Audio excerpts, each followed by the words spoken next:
There are moments in life that feel harmless to everyone except you. A simple comment, a passing joke, a careless tone. Something so small, it shouldn't matter, yet somehow it punches through your entire emotional world. It hijacks your mind, tightens your chest, and suddenly your whole day feels poisoned by a single moment that lasted only a second. And here's the part nobody ever told you. Your body wasn't designed to stay angry. Biologically, the emotional surge, you feel the heat in your face, the pressure in your chest, the spike of irritation, lasts only 90 seconds. After that, your nervous system naturally resets. But we don't let it. We pick up the moment and hold it like a burning coal. We replay the insult. We imagined what we should have said. We build an entire internal courtroom where we argue with a person who isn't even there anymore. And that's how one meaningless moment becomes a 30-minute emotional spiral. Not because of what happened, but because of the story we attach to it. Most people never learn this, so they believe anger is something that happens to them like someone else is holding a remote control to their emotions. They know how to push my buttons, we say, as if other people have magical access to our inner wiring. But the truth is far more uncomfortable and far more empowering. Nobody can push buttons you don't give them. What feels like anger is usually an unhealed wound being poked. What feels like disrespect is often an old fear waking up. What feels like overreaction is actually a younger version of you still trying to feel safe. Your reaction isn't about the moment, it's about everything the moment resembles. Think about it. The person who cut you off in traffic isn't the reason your heartbeat spikes. It's the feeling of being unseen, disrespected, or dismissed, the same feelings you've been carrying for years. The coworker's sarcastic comment isn't what sets you off. It's the echo of someone in your past whose criticism left scars you never fully realized were still there. And this is why anger feels so powerful. It shows up like a soldier, loud, protective, ready to defend you at all costs. When the truth underneath is far more vulnerable: hurt, fear, shame, abandonment, the fear of not mattering. Anger is the armor. Vulnerability is the wound it's covering. But what if just once you didn't get swept away? What if, for those 90 seconds, instead of climbing into the emotion, you watched it rise like a wave you know will eventually fall? That one act, observing instead of absorbing, changes everything. Suddenly you notice the heat in your body without becoming the heat. You notice the thoughts trying to pull you into old stories without following them. You realize, almost in slow motion, that there's a version of you behind the emotion, a quiet observer who isn't angry, who isn't hurt, who isn't threatened, but simply awake and watching. That observer self is the real you, the calm you, the steady you, the you that can choose. And that's where true emotional mastery begins. Not by suppressing anger, not by pretending you're okay, but by learning to pause inside the storm. The moment you become the observer instead of the reactor, something incredible happens. The world loses its power to control you. People lose their ability to manipulate your emotions. Old patterns lose their grip. You stop being a puppet pulled by invisible strings and become the one holding the strings. You realize your peace was never in anyone else's hands. It was always yours. You just never learned how to claim it. This isn't just emotional control. This is transformation. And this is only the beginning. Most people go through life believing their anger is the real problem, when in reality, anger is just the loudest voice in the room, not the truest one. Anger is a mask, a shield, a defense mechanism your mind throws on like armor the moment something deeper tries to surface. Because underneath every anger outburst is a softer truth. One that feels too vulnerable to face. Hurt, fear, disappointment, shame, insecurity. These emotions don't raise their voices. They don't slam doors or tighten fists. They whisper, and most people are terrified of the whispers. That's why anger shows up first. It's easier to feel powerful than to feel exposed.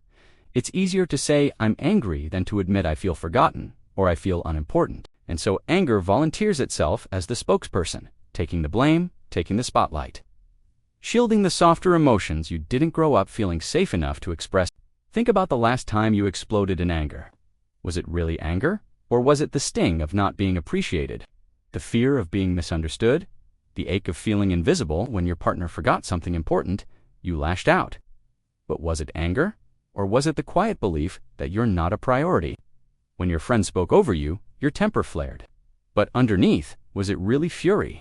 Or the feeling that your voice doesn't matter? Your child ignored something you said, and irritation shot through your chest. But beneath that irritation, was there a fear that you might be failing as a parent? We call these triggers, but truly, they're mirrors showing you the exact wounds you've avoided healing. Most of your reactions today were shaped by moments you barely remember. Childhood criticisms that made you believe you had to be perfect to be loved. Parents who were too overwhelmed to comfort you, teaching your nervous system that vulnerability is dangerous. A past relationship where your feelings were dismissed, teaching you to shout instead of speak softly. And now, every time a moment resembles those old experiences, your mind fires off alarms long before you're consciously aware of why.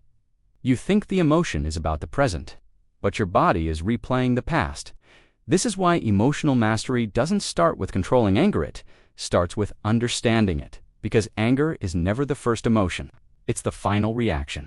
A bodyguard protecting a younger version of you who still doesn't know how to feel safe. But the moment you stop fighting the anger and start asking, what's underneath? You step into a new level of awareness most people never reach. Suddenly, the world becomes less threatening. Situations feel less personal. People's behavior stops feeling like an attack. You realize you're not reacting to them. You're reacting to old versions of yourself that still need your attention. This is where your real power appears, in the space between the trigger and your old pattern. That tiny space, barely noticeable, holds the freedom every emotionally intelligent person has mastered.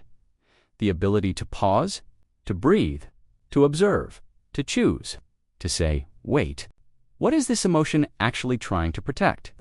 Instead of, they made me angry, you begin to say, something old inside me is being activated. And suddenly, the whole dynamic shifts. You're no longer a victim of your reactions. You're the explorer of them. You're no longer controlled by old wounds. You're uncovering them. You're not collapsing into your emotions. You're sitting beside them, listening. And that's when you start to see difficult people differently too. The ones who criticize you, belittle you, interrupt you, push your buttons, they stop feeling like villains. They start looking like teachers. They reveal the exact emotional muscles you've neglected. The coworker who talks over you forces you to build confidence. The friend who never respects your time teaches you to set boundaries.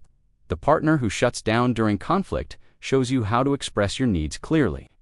Emotional triggers stop being curses. They become blueprints. Every reaction becomes feedback. Every uncomfortable moment becomes a lesson. Life stops being something that happens to you and becomes something that grows through you. Because here's the truth you were never taught. Emotional mastery isn't about never getting triggered. It's about learning who you become each time you rise above the trigger. And that version of youth, the one who responds with clarity instead of chaos, that is, the person your future depends on.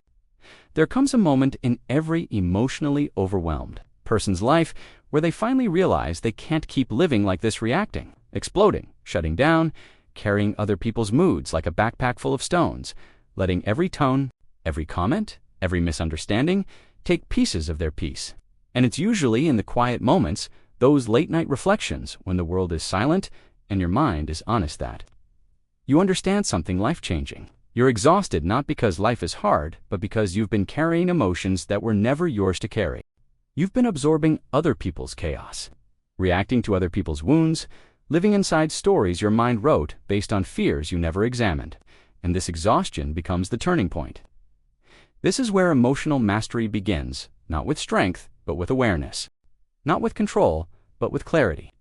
The moment you see that you don't have to take on every emotion thrown at you, something shifts inside you. You begin to understand the difference between caring and carrying.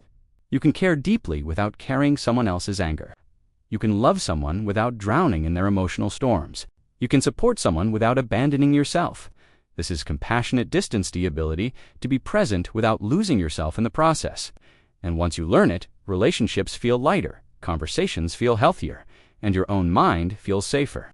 But the transformation goes even deeper. Because when you step back from other people's emotions, you begin noticing your own with new clarity. Patterns you never questioned before suddenly reveal themselves. You start seeing exactly who triggers you, which words pierce you, which attitudes ignite your defenses, which situations make your chest tighten.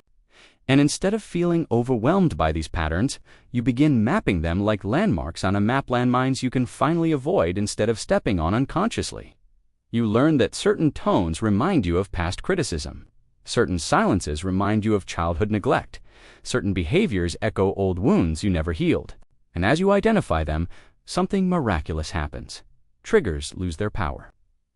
What once felt like an attack now feels like information. What once made you angry now makes you curious. What once spiraled you into overthinking now simply tells you this is an old wound waking up. And that shift from reaction to recognition is the essence of emotional freedom. But emotional mastery isn't just about avoiding triggers. It's about learning to rewrite your inner narrative. Because every emotional reaction is born from a story your mind tells you. They don't respect me. They don't care about me. I'm being rejected. I'm not enough. Most of the time, these stories aren't truth.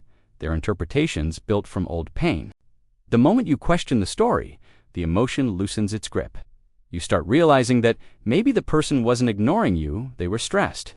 Maybe that sharp tone wasn't hostility, was their anxiety speaking. Maybe that cold message wasn't rejection, it was distraction. The moment you learn to pause and ask, what else could this mean? You step into a level of emotional intelligence that makes reactions disappear before they begin. You stop fighting the world and start understanding it. You see people not for how they behave, but for what they're carrying. Hurt people who hurt others. Confused people who confuse others. Scared people who push others away. And suddenly, you don't internalize everything anymore. You don't personalize every behavior. You stop letting other people decide your emotional weather. And slowly, without even noticing, you become someone new, someone calmer, someone stronger. Someone who no longer gets dragged into emotional storms by every trigger. Someone who can pause in chaos and choose clarity over reaction. Someone who can protect their peace without building walls around their heart. Someone who can step away when needed, speak clearly when necessary, and stay grounded no matter who is losing control around them. The person you become is not cold, not detached, not emotionless. You're simply free. Free from old wounds that controlled you. Free from triggers that hijacked you. Free from narratives that lied to you. You finally understand that emotional mastery isn't about suppressing feelings. It's about meeting them with awareness. It's about listening to the younger version of you who never felt safe, who never learned emotional language, who needed protection you didn't get back then but can give now. And that's the real transformation. When you stop waiting for someone else to stop triggering you and start learning why you were triggerable in the first place, when you stop blaming others for pushing buttons and start healing the buttons that exist inside you, when you stop reacting to every emotional spark and finally learn how to let the 90 seconds pass without feeding the fire. This is how emotional mastery begins. This is how it continues. And this is how it becomes who you are, a person who never feels, but a person who finally understands what those feelings mean, a person who remains steady in storms, a person who carries peace like a quiet fire, a person who no longer fears emotional waves because they've learned how to stand above them. And when you become that person, no one, and I mean no one, gets to control your inner world again,